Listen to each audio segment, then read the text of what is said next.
Memasuki masa akhir Agustus, tentu saja PSSI semakin bekerja keras untuk mempercepat segala urusan persiapan timnas Indonesia. Termasuk salah satunya mengurus proses naturalisasi 3 pemain baru yang diproyeksikan menjadi tambahan kekuatan di lini serang Garuda. Nah, setelah Mauro Zelstra, kini Pak Erik mengkonfirmasi jika Emiliano Jonathan berkasnya udah diproses untuk kemudian tahap finalisasi.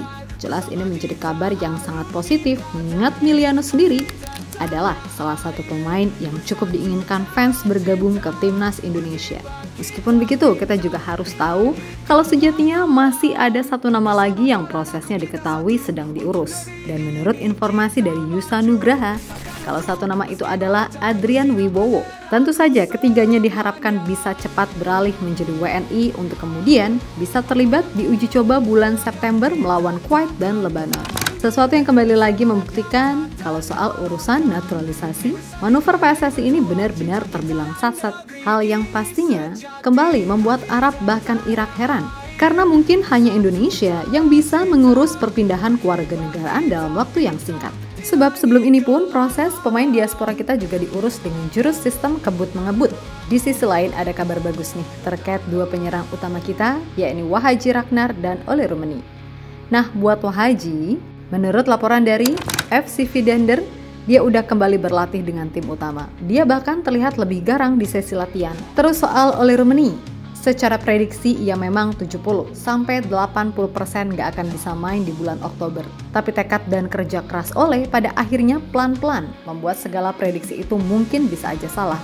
Sebab meskipun berat, Ole sangat bekerja keras agar ia bisa pulih di bulan Oktober. Termaksud seperti apa yang dikatakan Pak Erik, jika Ole sampai menyewa pelatih dan chef pribadi untuk membantu proses pemulihannya. Nah, semisal insya Allah semua lancar, maka akan menjadi sinyal positif. Karena kalau Ragnar dan Ole comeback, lini depan kita justru semakin banyak opsi usai 3 pemain baru masuk. Belum lagi di sana masih ada nama-nama seperti Egy, Maulana Fikri, hingga Eliano dan Dean James yang bisa bermain di lini depan.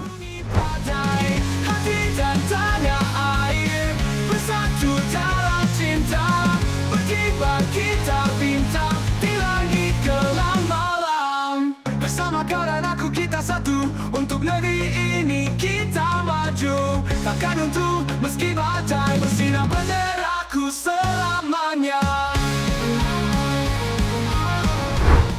Satu persatu teka-teki soal siapa pemain baru timnas Indonesia mulai terungkap. Yap, setelah Mauro Zelstra, kini ada Emiliano Jonathan, winger FC Utrecht berusia 21 tahun, yang dikonfirmasi Pak Erik akan menjadi tambahan amunisi selanjutnya di lini serang timnas Indonesia. Yap, mengutip dari akun Instagram beliau, Pak Erik telah bertemu dengan Menteri Pemuda dan Olahraga, Bapak Dito Aryo Tejo, di mana dalam pertemuan tersebut PSSI telah menyerahkan dokumen terkait proses naturalisasi Emiliano untuk kemudian diurus ke tahap berikutnya. Tentu saja, masuknya Emiliano diharapkan bisa menjadi tambahan opsi yang bagus buat Patrick Kluivert. Terlebih, dia ini punya kemampuan kaki kiri yang di atas rata-rata. Yap, meskipun di Utrecht, dia masih terbilang struggling karena belum mencetak satupun gol sejak datang di pertengahan musim lalu. Tapi penampilannya secara umum terbilang oke. Dan musim ini jelas adalah musim pembuktian baginya untuk bisa menyegel satu posisi inti di tim. Harapannya dengan bergabung ke timnas Indonesia, itu juga bisa menambah pengalamannya, terutama berlaga di pentas internasional, sehingga pastinya itu akan semakin menguatkan mental bertandingnya.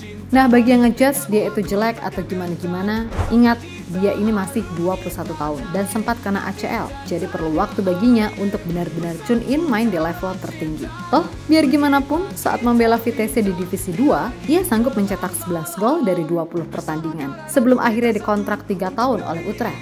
Yang mana artinya pihak Utrecht tahu kalau ini pemain emang berbakat, hanya saja dia masih butuh penyesuaian karena pastinya Divisi 2 dan 1 itu beda intensitasnya. Nah, selain Emiliano, masih ada satu nama lagi yang akan jadi tambahan ketiga di lini serang kita.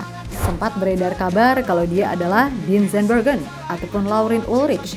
Namun menurut Yusa Nugraha, kedua pemain itu belum akan diurus oleh PSSI dalam waktu dekat. Yang mana artinya satu nama lagi yang tersisa adalah Adrian Wibowo yang kini main di LAFC. Nah, sejatinya fans cukup khawatir dengan perkembangan karir Adrian jika ia akan menjadi Rafael Struijk ataupun Jens Raven jilid 2. Mengingat umurnya sendiri masih 19 tahun dan lebih sering tampil di tim kedua.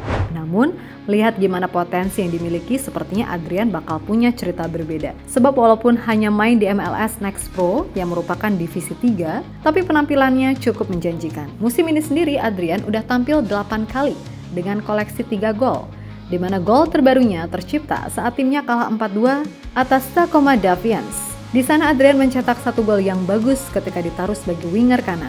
Nah, secara total penampilannya selama di LAFC 2 pun cukup potensial. Dari total 41 pertandingan sejauh ini di MLS Next Pro, dia udah bikin 14 gol dan 9 assist. Itulah mengapa namanya juga didaftarkan ke tim utama walaupun sejauh ini ia baru dimainkan 2 kali di tim utama sebagai pemain pengganti.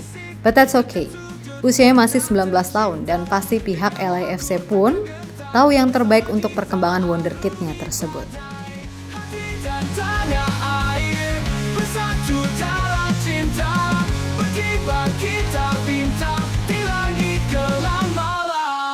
Bersama kau dan aku kita satu, untuk negeri ini kita maju. Takkan untuk meski badai bersinar benderaku selamanya.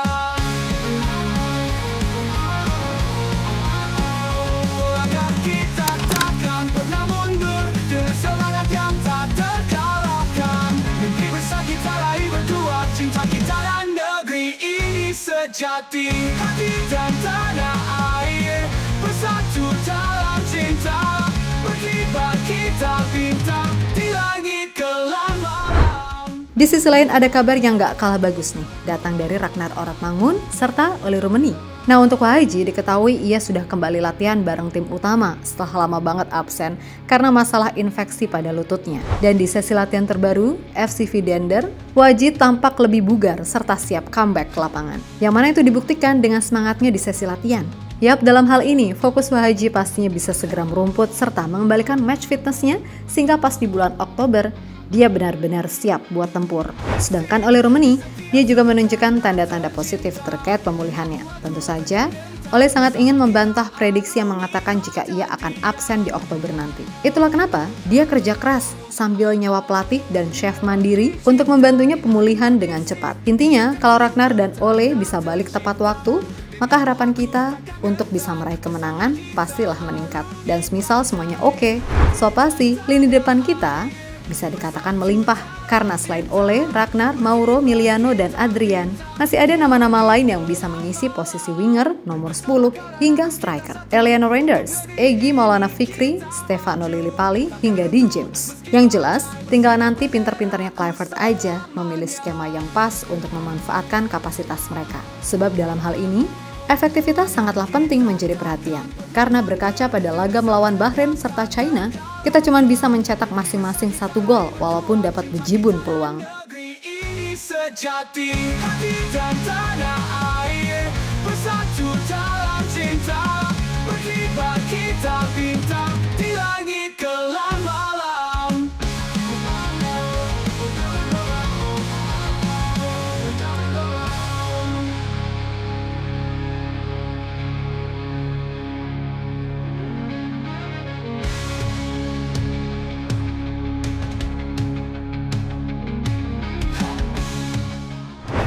Yap, terlepas dari apapun yang jelas, semoga urusan naturalisasi ini bisa ledang dasdes.